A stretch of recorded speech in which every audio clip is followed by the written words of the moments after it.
और कृष्ण भगवान यह 3 गुणों के ऊपर है। शुद्ध सत्व उसको कहते हैं, शुद्ध सत्व। अभी हम भक्ति कर रहे हैं, ये रजोगुण में नहीं है, तमोगुण में नहीं है और सत्वगुण में नहीं है, ये शुद्ध सत्व में है। लेकिन अगर मैं कृष्ण की भक्ति इसलिए कर रहा हूं ताकि बदले में मुझे कुछ मिले, तो ये कौन सी भक्ति है बताइए? सतोगुण। रजो रजो हाँ बराबर। रजो। हाँ, मैं कृष्ण की भक्ति इसलिए कर रहा हूँ ताकि मैं पड़ोसी को मार डालूं। बोलो कौन सी भक्ति है? तमोगुणी मैं भक्ति। हाँ तमोगुनी है। मैं कृष्ण की भक्ति इसलिए कर रहा हूँ ताकि मेरा दिमाग शांत रहे, पीछे का कुछ टेंशन ना हो। रजोगुणी।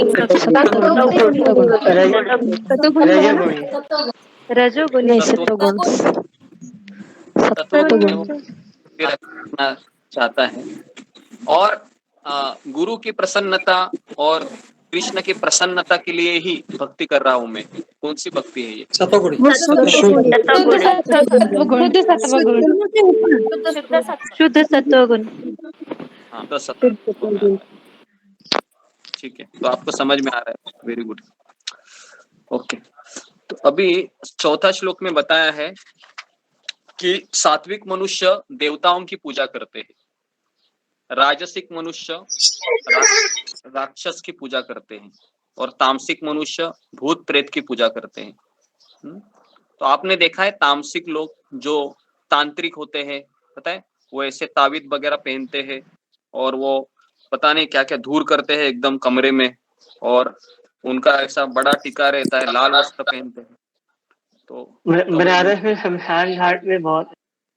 हाँ शमशान घाट में है ना। हाँ शमशान घाट में रहते हैं ये लोग, तमोगुनी लोग, भूत प्रेत का पिशाच, भूत प्रेत का पूजा करते हैं, है ना। प्रभु जी शिव जी की पूजा भी करते हैं, लेकिन क्या वो भी तमोगुण में आएगा? हाँ शिव जी की पूजा है वह रजोगुण में आएगा, क्योंकि अगर वो नशा कर रहे हैं तो फिर वो तमोगुण में आएगा। अगर वह शंकर की पूजा कर रहे हैं इसलिए कर रहे हैं ताकि बदले में मुझे कोई अच्छा जॉब मिले या जो भी भौतिक लाभ मिले, तो वो रजोगुनी भक्ति है। लेकिन आप शिव जी की पूजा कर रहे हैं इसलिए कि मुझे कृष्ण भक्ति में मैं आऊँ, तो वो सत्वगुनी भक्ति है। तो उसके लिए इंटेंशन क्या है आपका, उसके ऊपर डिपेंड करता है कि सत्वगुनी है, रजोगुनी है, तमोगुनी है। तो यहाँ पर बताया है कि सत्वगुनी लोग होते हैं वो देवताओं की उपासना करते हैं, लेकिन वह कुछ हेतु के लिए करते हैं उपासना। हेतु मतलब जैसे शिव जी की पूजा करने से अच्छा पति मिलता है ना, नॉर्थ में बहुत सारे लोग करते हैं। और पार्वती की पूजा से क्या होता है, अच्छा पत्नी मिलता है। कुबेर की पूजा करने से क्या होता है, धन मिलता है। वैसे अलग अलग देवी देवताओं की पूजा से कुछ लाभ मिलता है, लेकिन ये सारे लाभ टेम्पररी है और इस शरीर में छोड़ने के बाद ये सब चला जाएगा, है ना, आपका बैंक बैलेंस 0 हो जाएगा। लेकिन आप कृष्ण की भक्ति कर रहे हो तो ये कैरी फॉरवर्ड होगा, अगले जन्म में भी ये आपके साथ रहेगा, है ना। तो इसके लिए ये जो आप कर रहे हो ना, अभी 1 घंटा सुन रहे हो, उसके बाद आप प्रश्न उत्तर लिखते हो, उसके बाद आप जपा करने आते हो, ये सारा चीज है ना जमा हो रहा है आपके खाते में, आपके खाते में ये सब जमा हो रहा है और इसको कोई निकाल नहीं सकता आपके खाते में से। हाँ?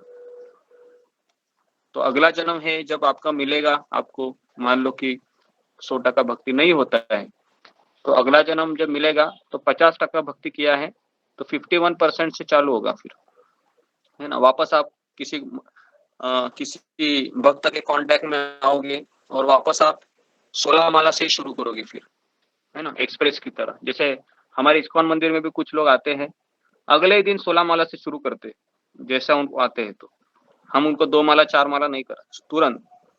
इसका मतलब क्या है, पिछला जन्म ये भक्ति करके आया है। ओके, लेकिन हमें ये पता होना चाहिए कि हमको अगला जन्म लेना नहीं है। कैसे, तो ये हम पूरा अपना जो भी है ना, सब कुछ यहाँ पर ही खत्म करें, है ना, और हम भगवान के धाम चले जाए। लेकिन जैसे मैंने कहा भागवत कहता है कि जिसको इसी जन्म में भगवान के धाम जाना है, उसके जीवन में परेशानी बहुत आएगी। क्यों परेशानी आएगी? कौन बताएगा मुझे? परेशानी क्यों कृष्ण भेजते उसके जीवन में? माया की परीक्षा हो रही है प्रभु जी। भगवान से उसका ऑपरेशन हो रहा है। शरणागति हाँ, ले सकते। हाँ, बराबर। तो कृष्ण भगवान इसलिए चाहते हैं कि हमारा कोई सहारा ना हो और हम पूर्ण मतलब पूरे तरीके से उन्हीं पे डिपेंड हो जाएं, इसलिए भी भेजते हैं। हाँ, इसलिए भी हो सकता है, बराबर। तो पूरी तरह से हम भगवान पर आश्रित रहें। भगवान चाहते हैं कि मेरा बेटा है, 100% मेरे ऊपर आश्रित होना चाहिए, ये बाजू वाले के पास नहीं जाना चाहिए या कहीं और जगह नहीं जाना चाहिए। तो कृष्ण क्या करते फिर? उसका जीवन में इतना परेशानी लाते, जैसा द्रौपदी थी, द्रौपदी के सारे दरवाजे बंद किए, पति भी नीचे मुंडी करके बैठे थे, भीष्म पितामह भी कुछ बोले नहीं, गुरु द्रोण भी कुछ बोले नहीं, और दुशासन साड़ी खींच रहा था, है ना? तो ऐसा भी नहीं था कि सब लोग चुप है तो वो आराम कुर्सी में बैठी थी द्रौपदी, ऐसे भी नहीं था। दुशासन साड़ी खींच रहा था, सारे दरवाजे बंद थे। हाँ, तो फिर सोचिए, भगवान ने द्रौपदी को भी नहीं छोड़ा, उसके बाद रुक्मिणी को भी नहीं छोड़ा, है ना? रुक्मिणी को कहा गया कि मैं आऊंगा, और आप उम्मीद करोगे शादी का मंडप भी सजा था, शिशुपाल दूल्हा बन के आया था, है ना? और रुक्मिणी सोच रही थी कभी आएंगे कृष्ण, कभी आएंगे, कभी आएंगे। और लास्ट मोमेंट में, जैसे अभी वरमाला थी, है ना, अभी शिशुपाल डालने ही वाला था, तभी लास्ट मोमेंट में कृष्ण आते हैं और रुक्मिणी को उठा के लेके जाते हैं। कहने का अर्थ है कि कृष्ण वहां तक हमारी परीक्षा लेते। और एक उदाहरण बोलता हूँ, जब प्रहलाद महाराज को ऊपर खाई से जब फेंका गया, है ना, तो प्रहलाद महाराज को पता है भगवान ने कहां पर कैच किया? जमीन के 1 फुट दूरी से। तब तक हवा में प्रहलाद महाराज नारायण नारायण कर रहे थे। समझ में आ रहे? मतलब कहने का अर्थ है कि यहाँ तक कृष्ण टेस्ट लेते। तो आप बोलेंगे कि कृष्ण इतना टेस्ट क्यों लेते? कृष्ण कृष्ण इसलिए इतना टेस्ट लेते हैं कि कृष्ण को पता चले ना, ये पक्का कैंडिडेट है या ये कभी भी दगा दे सकता है बीच में, है ना? तो भगवान को फिक्स कैंडिडेट चाहिए जो हर हालत में, है ना, अपने लॉयल रहेगा कृष्ण से। तो आप सोचो, कृष्ण ने इवन और किसको नहीं छोड़ा, सबका परीक्षा लेते हैं कृष्ण। कृष्ण किसी को नहीं छोड़ते हैं। तो हमें और तुम्हें क्या छोड़ेंगे क्या? मुझे भी नहीं छोड़ेंगे, भले मैं प्रवचन कर रहा हूँ, मेरी तो जम के परीक्षा होती है। तो इसके लिए कहाँ पर किसी को छोड़ेंगे नहीं, लेकिन हमें क्या करना है? कृष्ण को पकड़ के रखना है ना? एक बार फेमिकॉल रहता है ना, वो एक बार निकल जाएगा, लेकिन हमारा जो कृष्ण के साथ कनेक्शन है वो फेमिकॉल से भी दुगना होना चाहिए, है ना? समझ में आ रहा है? तो उससे क्या होगा, हम कभी देखो, कृष्ण तो अपना हाथ तो दिए ही हमको, अभी हमारा कर्तव्य है कि हमको कृष्ण का उंगली जोर से पकड़ना है ना? माया आपको क्या बोलेगी? कृष्ण का हाथ छोड़ दो, है ना? माया बोलती रहेगी। हमें क्या करना है? हमें कृष्ण का उंगली जोर से पकड़ना है। ओके, तो इसको कहते हैं शुद्ध सत्व, गुरु के आदेश के अनुसार कार्य करना। फिर कृष्ण गुरु को भेजते हैं अपने जीवन में, और फिर गुरु का उंगली हमको पकड़ के रखना है कस के, और गुरु भी चाहता है कि मेरा शिष्य है वो जल्दी कृष्ण के पास आ जाए। लेकिन जैसा हमने रामायण में वो कथा बताती, याद है ना आपको, जब सीता माता के जीवन में स्वर्ण हिरण आता है, तो वैसे ही हमारे जीवन में भी कोई स्वर्ण हिरण आ जाएगा, और सबसे पहले हम भगवान को दूर भगाएंगे, और उसके बाद हम लक्ष्मण, है ना, गुरु को भी दूर भगाते हैं फिर। तो हमें ऐसा नहीं करना चाहिए। तो इसके लिए कोई भी ऐसा चमकीला चीज अगर हमको दिखाई देता है, समझने का क्या है वो, क्या है वो? मारीच राक्षस है ना? मारीच राक्षस जो स्वर्ण के स्वर्ण का रूप लेके आया था। हाँ, तो वैसे अभी छुट्टी पड़ी है ना? अभी मई महीने में सब लोग घूमने जाएंगे, बराबर ना? इधर सब लोग प्लानिंग भी कर रहे होंगे, छुट्टियां पड़ी है, थोड़ा कुल्लू मनाली या इधर उधर जाके आते हैं गर्मी के इसमें। तो वहां पर आपके स्वर्ण के हिरन बहुत दिखेंगे, है ना? स्वर्ण के हिरन। तो अपने आप को नियंत्रण में रखना है, सेशन में आना है, जपा करना है। ओके, उसके बाद अभी हो गया चौथा। प्रभुपाद तात्पर्य में लिखते हैं कि दूसरे एक मनुष्य हिटलर की पूजा करता था, हिटलर की। आपने देखा है साउथ इंडिया में रजनीकांत करके एक फिल्म स्टार है, उसका भी मंदिर बनाया है ना, रजनीकांत। अमिताभ बच्चन का भी एक मंदिर बनाया है। तो ऐसे पागल लोग होते हैं कलयुग में जो किसी फिल्म स्टार की भी पूजा करते हैं, है ना। तो ये पूजा कौन सी है सोचिए, ये रजनीकांत का पूजा करना या तमोगुण। रजो ओके रजो में आ जाता है। रजो रजोगुण है। रजो में आएगा। रजोगुण नहीं, तमोगुण है, तमोगुण। तमोगुण है ये, ठीक है। कौन सा गुण आया वो गुरु जी? भूत प्रेत तो है नहीं रहने और भूत प्रेत नहीं है, लेकिन एक कॉमन सेंस है ना कि एक साधारण व्यक्ति को आप भगवान मान के पूजा कर रहे हैं, तो ये तो तमोगुणी है ना। कल जाके मान लो कोई आपकी पूजा करेगा तो आप क्या बोलेंगे उनको, बोलो क्या बोलोगे, करते रहो या बोलोगे मना करोगे? नहीं, बड़े पागल हो। मना करेंगे। जब कबीर जी के बारे में उसके शिष्य बोल रहे थे तो उन्होंने भी मना किया था, कहा था हाँ, कि मना ऐसा करना कबीरा चाहिए। कबीरा मत कहो। हाँ, एक जैसे एक गुरु होता है वो क्या बोलता है कि भगवान के समान पूजा होनी चाहिए, लेकिन गुरु कभी बोलता नहीं मैं कृष्ण हूं करके। जब प्रभुपाद जी 1970 में प्रचार कर रहे थे अमेरिका में, तो प्रभुपाद के 4 से 5 शिष्य ने कहा प्रभुपाद आप ही कृष्ण हो, है ना। तो प्रभुपाद ने तुरंत उनको संस्था से निकाल दिया, बोला कि तुमको पता नहीं, मैंने इतना तुमको सिखाया है और तुम गलत बोल रहे हो। मैं भगवान का दास हूँ, मैं भगवान का सेवक हूँ, मैं कृष्ण नहीं हूँ, है ना। कृष्ण कौन है? कृष्ण ये पूर्ण पुरुषोत्तम भगवान है। तो प्रभुपाद ने उनको रिजेक्ट किया और 1 साल के बाद वापस वो आ गए, कहा कि हमें क्षमा करें प्रभुपाद जी, हम रास्ता भटक गए थे। फिर प्रभुपाद जी ने वापस उनको ले लिया। तो हम यहाँ पर हर चीज बर्दाश्त कर सकते हैं, लेकिन अगर कोई गलत फिलोसॉफी बोले, है ना, कि हम आत्मा नहीं शरीर है, या कृष्ण का भक्ति नहीं करना चाहिए, शिव जी का करना चाहिए, तो हम गुरुजी ऐसे आपने बोला पहले प्रभुपाद का पूजा करना ऐसे बोलते हैं गुरुजी, क्योंकि ये कहते हैं लोग कि कृष्ण की भक्ति में बहुत परेशानी आती है। कृष्ण की भक्ति करना मतलब पूजा करना, पहले गुरु का पहले पूजा करना आपने। गुरु का पूजा करना चाहिए। इसका मतलब क्या है? गुरु से परमिशन लेनी चाहिए, मैंने ये बताया था।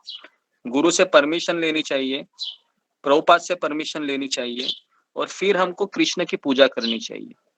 तो बिना परमिशन लिए अगर आप पूजा कर रहे हैं घर में, तो कृष्ण उसको स्वीकार नहीं करेंगे। तो हर चीज को याद करना है, अगरबत्ती दिखाना है, दिया दिखाना है, फूल दिखाना है, सबसे पहले हमको गुरु के सामने वो रख के उनको कहना है कि आप मुझे परमिशन दीजिए कृष्ण की पूजा करने के लिए। तो ये स्टैंडर्ड है। और ये मैंने, मुझे लगता है इतवार के क्लास में मैंने सारा चीज बताया था आपको, है ना, अच्छे से। तो इतवार का क्लास आप सुन सकते हैं वापस, अगर आपको और क्लैरिटी चाहिए। पूरा मैंने लेक्चर उसी में दिया था। ओके, तो उसके बाद प्रभु जी साईं बाबा ये भी लोग पूजा करते हैं, साईं वो भी बाबा तमोगुण। तमोगुनी, हाँ, साईं बाबा ये योगी है, योगी सिद्धि। जैसे साईं बाबा ने क्या किया था, पानी में भी दिए जलाए थे, है ना, पानी में दिए जला रहे थे, है ना। जो दिवाली में एक बार वो तेल मांगने गए थे, तो किसी दुकानदार ने उनको तेल नहीं दिया, तो उन्होंने कहा कि ठीक है कोई बात नहीं, हम पानी से दिए जलाएंगे। तो उन्होंने पानी से दिए जलाए, सोचिए। तो ये जो हमने भक्ति रसामृत सिंधु के क्लास में चर्चा किया था कि लघिमा सिद्धि, ये लोग अष्ट सिद्धियां प्राप्त होती है। साईं बाबा हो, गजानन महाराज हो, या ऐसे बहुत सारे योगी हैं जो ऐसा हाथ वो ये करेंगे, हाथ में वो अगरबत्ती का राख ऐसे छिपाएंगे और सोना निकालेंगे, ऐसे समझ में आ रहा है, सोना निकालेंगे और आप बोलेंगे अरे ये तो भगवान है ना। फिर बोलेंगे और सोना निकालो, और सोना निकालो। तो प्रभुपाद कहते थे सोना चाहिए तो सोनार के पास जाइए, योगी के पास जाने की क्या जरूरत है ना। तो हमें कोई सस्ती और चीज प्रभु नहीं जी चाहिए। गौतम बुद्धा। गौतम बुद्ध ये भगवान है, भगवान के अवतार है गौतम बुद्ध। क्योंकि गौतम बुद्ध है, ये भागवत में व्यासदेव जी लिखते हैं कि जब गौतम बुद्ध आए थे तो उन्होंने ये तभी के लोग थे वो मांस खाते थे बलि देकर, है ना। तो फिर गौतम बुद्ध ने समझाया शास्त्र को छोड़ दो, शास्त्र का पालन मत करो, अहिंसा परमो धर्मो। तो उन्होंने फिर अहिंसा को ही अपना शस्त्र चढ़ाया। तो भगवान है वो काल स्थिति पात्र के अनुसार। गुरु नानक देव जी को क्या कहें? अभी तो गुरु नानक थे ये। गुरुजी, कृष्ण भक्ति और महात्मा बुद्ध, गौतम बुद्ध की भक्ति इक्वली मानी जाती है। हाँ, कृष्ण भक्ति और नहीं गौतम बुद्ध इनकी इक्वल होगी? नहीं नहीं नहीं नहीं, हम लोग गौतम बुद्ध की पूजा नहीं करते हैं, भले ही वो विष्णु के अवतार है, क्योंकि उन्होंने तत्व ज्ञान जो दिया था वो नास्तिक तत्व ज्ञान था। तो इसके लिए हम गौतम बुद्ध की प्रणाम करते हैं हम, लेकिन हम उधर जाते नहीं है। बुद्धिस्ट फिलोसॉफी हम अपनाते नहीं है, तो उसके लिए हम गौतम बुद्ध को भगवान मानते हैं, लेकिन हम वहां पर जाते नहीं है। हाँ, ठीक है। और रजोगुण भगवान क्यों मानते हैं फिर उन्हें खाली एक संत माने तो संत ही है। गुरु नानक संत है, भगवान नहीं है। गुरु नानक संत है। ओके, हाँ, और कुछ था? प्रभु जी, रजोगुण का क्लियर नहीं है। रजोगुण इसमें लिखा हुआ है कि यक्षों और राक्षसों की पूजा करते हैं, तो ये क्या है रजोगुणी? जैसे शिवजी और सतोगुण का बोला है देवताओं की पूजा करते हैं, तो शिवजी और शेरावाली माता तो देवताओं में ही आते हैं, तो रजोगुण तो ये करते हैं, फिर मतलब सतोगुण तो ये करते हैं, रजोगुण किनको करते हैं? हाँ, तो यहाँ पर बताया है कि रजोगुणी लोग रहते हैं ना, वह राक्षस की पूजा करते हैं। तो रजोगुणी जो लोग रहते हैं वह अपने ही कल्पना से परमेश्वर की निर्मित करते हैं, प्रभुपाद लिखते हैं। और जो रजोगुणी लोग रहते हैं वो खास करके राक्षस होते हैं। राक्षस मतलब बेसिकली जो यक्ष होते हैं या जो आसुरी प्रवृत्ति के राक्षस होते हैं, उनकी पूजा इसलिए करते हैं क्योंकि जैसे अभी इनका नाम था वो जो मई दानव, जिन्होंने मुसलमान भी तो राक्षस ही है। हाँ, मुस्लिम लोग भी तो राक्षस ही हैं। नहीं नहीं, मुस्लिम नहीं। तो मई दानव ने इनका निर्माण किया था, पांडवों के लिए इंद्रप्रस्थ निर्माण किया था मई दानव ने। लेकिन मई दानव यह असुर था, तो असुरों के पास असुरों के पास भी सिद्धियां होती है। तो यहाँ पर जो बताया है, राजसिक मनुष्य राक्षस की पूजा करते हैं और तामसिक मनुष्य भूत प्रेत की पूजा करते हैं। तो अगर आप देखोगे कि जब गणपति का सीजन चलता है, महाराष्ट्र में खास करके ज्यादा होता है, तो वह गणपति के हाथों में मोबाइल भी देते हैं, या गणपति को साईं बाबा की मूर्ति में भी दिखाते हैं, या गणपति को पता नहीं क्या क्या करते हैं। तो ये कौन सा भक्ति हो गया बताइए? गणपति को अलग अलग प्रकार से दिखाते हैं।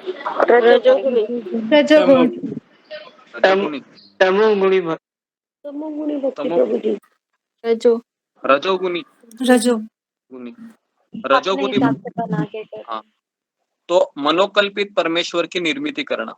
ओके, तो इसके लिए हमको ये पता होना चाहिए। और ओके, अच्छा, हरे कृष्णा गुरुजी, हरे कृष्णा देवताओं के पास जाते हैं, हरे कृष्णा देवताओं के पास जाते हैं। एक मिनट, अभी हम प्रश्न उत्तर अभी हम बंद कर रहे हैं, हमारा टॉपिक आगे नहीं बढ़ रहा है जी। थोड़ी पहला, अभी हम 5वें श्लोक पे है, 5वां और 6ठा श्लोक, जिसमें भगवान कहे आसुरी तपस्या क्या है। हाँ, तो आसुरी तपस्या देखो क्या है। जो लोग दंभ और अहंकार से शास्त्र के सम्मत नहीं है, इसके लिए उग्र और कठोर तपस्या करते हैं। जो काम और आसक्ति से पीड़ित होते हैं, मूर्ख होते हैं, और उससे वो अंतर्यामी परमात्मा को भी कष्ट पहुंचाते हैं, उनको असुर कहा जाता है। ठीक है, असुर का डेफिनेशन दिया है 5वें श्लोक में और 6ठे श्लोक में। ओके, तो अभी हमको समझना है कि असुर कौन है। तो असुर मतलब ये नहीं कि जो भगवान पे भरोसा नहीं करता। असुर का डेफिनेशन अलग है। देखो गीता में जो लोग अहंकारी होते हैं, जैसे रावण था, जो लोग शास्त्र का पालन नहीं करते हैं और तपस्या भी बहुत करते हैं, वो है ना। कुछ लोग होते हैं शिवरात्रि भी करते हैं, उसके बाद दुर्गा का 9 दिन उपवास भी करते हैं, और उसके बाद दारू भी पीते हैं, शराब भी पीते हैं, और क्या क्या करते हैं। तो ऐसे लोग भले ही आपको दिखाई देता होगा नवरात्रि